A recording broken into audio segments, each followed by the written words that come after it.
Okay, so in this video, I'm going to show how to hide an assignment that you don't want the kiddos to see in the gradebook.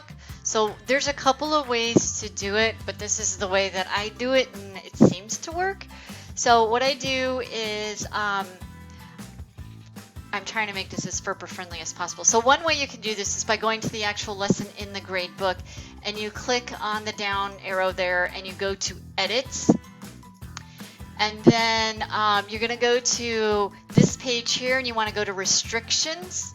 And you just want to make sure that it's clicked at the top here, Hide from Users.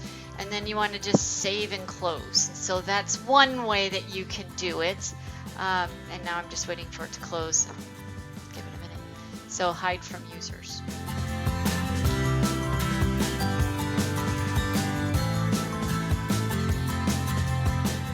Okay, another way you can do it is if you go to Manage Grades, and I can't really show that because then I have all my students' names there, but if you go to Manage Grades, there's another way you can do it there.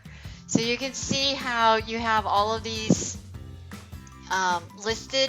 If you just go to the drop-down part and you go to Edit, and you're going to want to click Hide from Users. And that's another way to do it. So if you click Hide from Users, it's just going to do that eyeball thingy with the line through it. And then that should take care of it as well. So hopefully that will help you out. And you can always check with CJ because she knows how to go in and check the grades to make sure that they're hidden. If you have any questions, feel free to reach out to me. Thanks. Bye.